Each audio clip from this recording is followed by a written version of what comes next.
सभी पत्रकार बंधुओं को बहुत साधुवाद। आप सभी जानते हैं कि बिहार में जो हमारी सरकार चल रही है महागठबंधन की, वह लगातार जनता के हितों को लेकर संकल्पित है।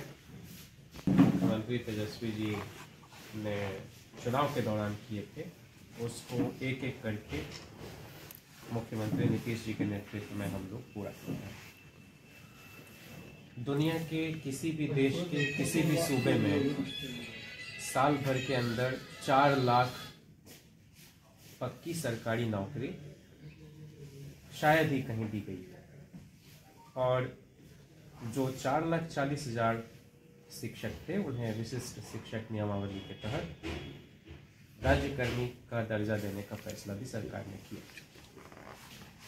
हम सबकी एक ही कोशिश है कि सरकारी शिक्षा व्यवस्था को हम कैसे दुरुस्त करें और स्कूलों की तरफ कैसे लोगों का आकर्षण एक बार फिर से लौटे।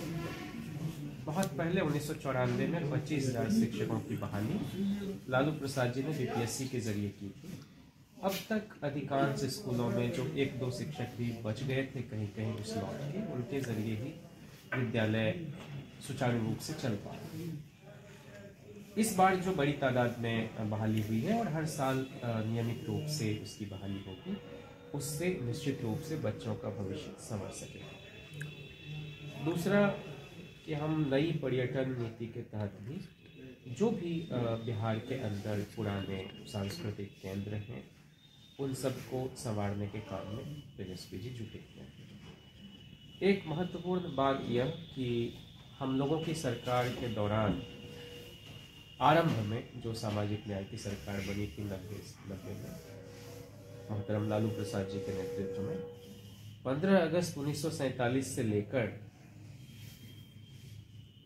9 मार्च 1990 तक बिहार के सभी मुख्यमंत्रियों ने मिलकर भी उतने विश्वविद्यालय नहीं खोले जितने अकेले लालू प्रसाद ने 6 और आदरणीय राबड़ी जी ने 1, यानी 7 विश्वविद्यालय खोलने का जो श्रेय है इन दोनों मुख्यमंत्रियों के नाम चल रहा है।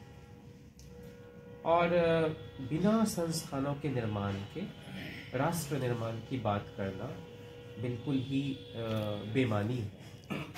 दुनिया भर में आप उठाकर देखेंगे जितने भी मुल्क हैं, चाहे ब्रिटेन में लेबर पार्टी की सरकार हो कि कंजर्वेटिव की, अमेरिका में डेमोक्रेट हो या रिपब्लिकन, कोई भी अपने संस्थान को तबाह नहीं करता। और नियुक्ति प्रक्रिया इतनी पारदर्शी होती है कि अच्छे शिक्षक वहाँ अपॉइंट होते हैं और एक शिक्षक 30-40 साल तक बच्चों को पढ़ाते हैं। तो हम लोगों की कोशिश ये थी कि हम शिक्षकों को कायदे से नियुक्त करें और उसमें हम सफल रहें।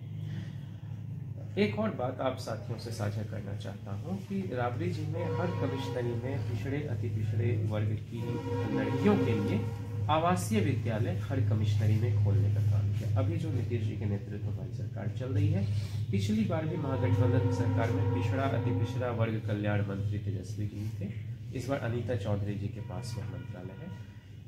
अब हर जिले में आवासीय विद्यालय उन उपेक्षित समाज की लड़कियों के लिए खोलने का फैसला सरकार ने किया है। बजट भी बढ़ाया गया और 2025 तक हम ऐसा करने में सफल होंगे।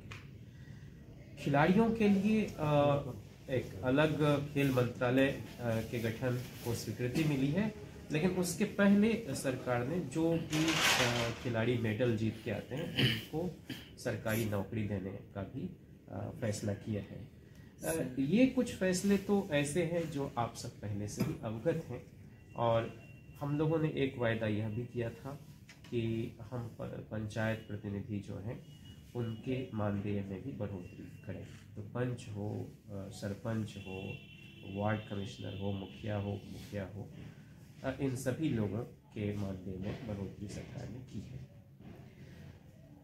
अभी अभी का जो फैसला तत्काल का है वो ये है कि हम निवेश कैसे बिहार में कर सकें, और सिर्फ सरकारी नौकरी देकर हम सबको रोजगार से शायद ना जोड़ पाए, लेकिन 10 लाख का जो वायदा था उसमें 4 लाख 5 लाख के आसपास हमने पूरा किया है, और 3 महीने के अंदर 2.5 लाख शिक्षकों की बहाली की है। लेकिन बिहार IT पॉलिसी 2024 को मंजूरी मिली है। उसके अंतर्गत 5 से 30 करोड़ निवेश जो लोग भी करेंगे हमारे राज्य में, उसमें सरकार ने 30% का पूंजी निवेश सब्सिडी देने का फैसला किया है, ताकि ज़्यादा से ज़्यादा निवेश हो सके और रोजगार सृजन करने में हम कामयाब हो सके। बिहार में कंपनी खोलने पर 50% लीज रेंटल सब्सिडी, यानी कि किराए का भुगतान, और 25% कंपनी के बिजली का खर्च भी सरकार देगी। जो नियोक्ता कंपनियां हैं उनके कर्मियों को ESI EPF खाते में प्रति कर्मी प्रति माह 5 वर्षों तक अधिकतम 5,000 राशि की रोजगार सृजन सब्सिडी भी सरकार देगी। 100 करोड़ से अधिक के निवेश या न्यूनतम 1,000 प्रत्यक्ष रोजगार उत्पन्न करने पर, यानी किसी कंपनी में अगर हमारे 1000 लोगों को रोजगार अगर मिलता है तो टेलर मेड पैकेज का प्रावधान किया जाएगा, यानी कि हम इंडिविजुअल बेसिस पर जहां देखेंगे कि ये हैं तो उनके हिसाब से हम उनको सुविधाएं देने की कोशिश करेंगे। इन तमाम बातों को आपके सामने साझा करने का हमारा मकसद यह है कि आप सभी जानते हैं कि बहुत सारे मीडिया संस्थान ऐसे हैं जिनके ऊपर अपने तरह का दबाव है, तो हमारी बातें लोगों तक कई बार नहीं जा पाती हैं। जनसभाओं की भी अपनी उसकी भी अपनी एक सीमा है, और आप भी लोकतंत्र में एक महत्वपूर्ण स्तंभ हैं। तो जो सरकार में हो चाहे विपक्ष में, यहाँ हम सरकार में हैं और केंद्र में हम विपक्ष की भूमिका में हैं, हमारे कामकाज का ठीक से प्रसार नहीं हो पाता है। तो हमारी यह गुजारिश है कि जो सकारात्मक काम है, जो राज्य हित में है, और कुछ लोग यह ज़रूर कहेंगे कि इसमें राजनीति नहीं होनी चाहिए, लेकिन मेरी इस पर भिन्न राय है। राजनीति बहुत खूबसूरत चीज़ है, राजनीति करने के लिए ही हम लोग आए हैं। अगर हमें मंदिर में घंटा बजाना होता, मस्जिद में कलमा पढ़ना होता या इबादत देना होता, तो वो हमारा निजी आस्था का मामला है। लेकिन बतौर सरकार जो हमारी जिम्मेदारी है वो ये है कि हम राजनीति करेंगे। राजनीति के जरिए समाज के लोगों को हम गांधी के अंतिम व्यक्ति तक पहुंचने की कोशिश करेंगे। इसी सिलसिले में आपसे भी एक लगे हुए लोग हैं केंद्र में, वो तो किसानों को रात दिन, चाहे कृषि हो कि पशुपालन, उसके पारंपरिक पेशे से दूर धकेलने का एक है कि सुनियोजित तरीके से अभियान चला रहे हैं। क्योंकि बीज जो है, इसी खगड़िया में पुराने साथियों को याद होगा डंकल प्रस्ताव का विरोध हुआ था, और लोग कहते थे देसी बीज का संरक्षण जरूरी है। झिंगा झिंगली को भी 1-2 ऐसे उसकी सब्जी होती जिसको लोग सूखने देते थे, उस बीज को भी अगर हम रोक देते थे तो अगले साल अच्छी फसल होती थी। लेकिन अंतर्राष्ट्रीय बीज का जो बाजार है उसका इतना दबाव है कि हमें मजबूर कर दिया जाता है। अगर लागत मूल्य नहीं ऊपर होगा किसानों का, किसानी से वो दूर होते चले जाएंगे, जो दूर हो भी रहे हैं, और फिर खाद्यान्न का संकट वैसे ही उत्पन्न होगा जो 60 के दशक में हुआ था। और शास्त्री जी कहते थे एक वक्त का खाना लोग ना खाएं ताकि हम बाकी लोगों का पेट भी भर सकें। और जब हम अमेरिका की ओर निर्भर होंगे तो फिर उससे हथियार भी खरीदने पड़ेंगे हमको, और हमारे देश का विकास अवरुद्ध होगा। एक बात कि हम इस देश को धर्मांध नहीं बनाना चाहते हैं, धर्मानुकूल आचरण हो। लालू प्रसाद जी धार्मिक व्यक्ति हैं, धर्मपरायण व्यक्ति हैं, साथ साथ कर्तव्यपरायण भी हैं। धार्मिक होने और दंगाई होने में, धार्मिक होने और सांप्रदायिक होने में अंतर है। वे धार्मिक होने के साथ साथ धर्मनिरपेक्ष हैं। चाहे यीशु मसीह हो, वाहे गुरु हो, राम हो, रहीम हो, सब बुद्ध हो, महावीर हो, सबके धर्मावलंबियों का सम्मान करना ही हम समझते हैं कि इंसाफ और इंसानियत ही हमारा धर्म है, और धर्म का भी यही मर्म है। अब कुछ लोग उसके बाइनरी में देखने की कोशिश करते हैं कि भाई क्या मैंने इस देश में क्या पूजा करने का अधिकार नहीं, लेकिन आप उसी संविधान की प्रस्तावना में तो वैज्ञानिक चेतना के प्रसार की भी बात की गई है। हम अगर एक जमाना था झाड़ फूंक, ओझा गोनी, जादू टोना, तंत्र मंत्र, इन सब में लोग जाते थे और इलाज कराते। अब तो हम हर कमिश्नरी लेकर सुपर स्पेशलिटी वाले हॉस्पिटल के निर्माण की दिशा में बढ़ रहे हैं। सहरसा सहित कई जिले में उसको स्वीकृति मिल गई है मेडिकल कॉलेज को। जहां स्वास्थ्य केंद्र नहीं है वहां स्वास्थ्य उपकेंद्र भी खोलने की हम कोशिश कर रहे हैं, क्योंकि जो WHO का भी मानक है कि इतनी आबादी पर इतने डॉक्टर होने चाहिए, उसमें हम लैग कर रहे थे। धीरे धीरे हम उसको बढ़ा रहे हैं। IGIMS हो, PMCH हो, उस पर इतना वर्कलोड है कि हम जब तक हर जिले में एक मेडिकल कॉलेज ना खोलें तो लोगों के शिक्षा के साथ साथ स्वास्थ्य की जो चिंता है उसको हम शायद नहीं ठीक कर पाए।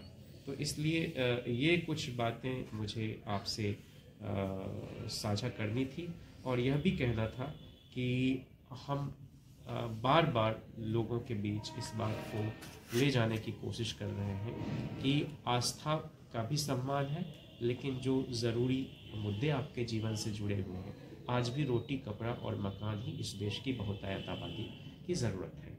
तो हम जो 2024 का चुनाव है उसमें इंडिया ब्लॉक के जो भी घटक दल हैं वो अपने काम काज के आधार पर ही चुनाव में जाना चाहते हैं। लोग बरगलाने बहकाने की कोशिश करेंगे और लगातार राम मंदिर ये लोग कर रहे हैं, लेकिन हमारा कहना है कि राम रहीम की जगह जीवन में दाल में नमक के बराबर होनी चाहिए। दाल ही दाल, चुटकी भर नमक, लेकिन ये कह रहे हैं नमक ही नमक हो और चुटकी उसमें थोड़ी सी मात्रा दाल की, ऐसे तो नहीं चलेगा। किसी भी बड़े नेता जो भी हैं सत्तारूढ़ दल के बेटी, वो कोई भी इस उन्माद में नहीं शरीक होता है। मारा जाता है गरीब लोगों का। और इस देश में एक ऐसा क्षेत्र था जिसके प्रति सबका सम्मान था, वो था सेना। अब सेना का राजनीतिकरण नहीं होना चाहिए, सेना को राजनीति के लिए इस्तेमाल नहीं किया जाना चाहिए। क्या सेना के बीच से इस बात की मांग उठी हुई थी कि आप जो है ये जो प्रयोग कर रहे हैं 3 साल का, इस तरह से करें? उनको तो शहादत का भी दर्जा नहीं मिलता। और सब किसान मजदूर के बच्चे सेना में जाते हैं, देश सेवा में जाते हैं। तो राष्ट्रवाद का भी उन्माद ना हो, धर्म का भी उन्माद ना हो, यही हमारे नेता भी चाहते थे और बार बार कहते थे कि भाई इंसान नहीं रहेगा तो मंदिर में घंटी कौन बजाएगा, मस्जिद में इबादत देने कौन जाएगा। तो जनता के बीच हम इन बातों को ले जाने की कोशिश कर रहे हैं और हर धर्म को मानने वालों के बीच आपसी सौहार्द रहे। आज हमारी सरकार बिहार में है, झारखंड में है, दिल्ली में है, पंजाब में है, हिमाचल प्रदेश में है, दक्षिण के राज्यों में केरल में है, कर्नाटक में है, तमिलनाडु में है, और इतने सूबों में जब हम पश्चिम बंगाल में बगल में है, तो हम बहुत मजबूत हैं एक बड़े आबादी वाले सूबे में। और जहां हम हारे भी हैं, छत्तीसगढ़ और राजस्थान और मध्य प्रदेश, वहाँ भी कोई कमज़ोर नहीं है। तो लोकसभा का चुनाव जो है राष्ट्रीय मुद्दों के साथ साथ इन सूबों में जो कामकाज है लोगों का, उसके आधार पर हम लोगों के बीच जाना चाहते हैं। और अब आप साथियों के जो प्रश्न, एक सवाल है आपसे कि अभी आपने राजनीति की भूमिका के बारे में बताया और खिलाड़ी के बारे में भी बताया और मजदूर के पलायन के भी बारे में बताया, क्योंकि मजदूरी का सृजित होता है उसके बारे में भी बताया। तो सबसे पहले मेरा सवाल ये है कि अभी तक खगड़िया जिला में खिलाड़ियों के लिए ना तो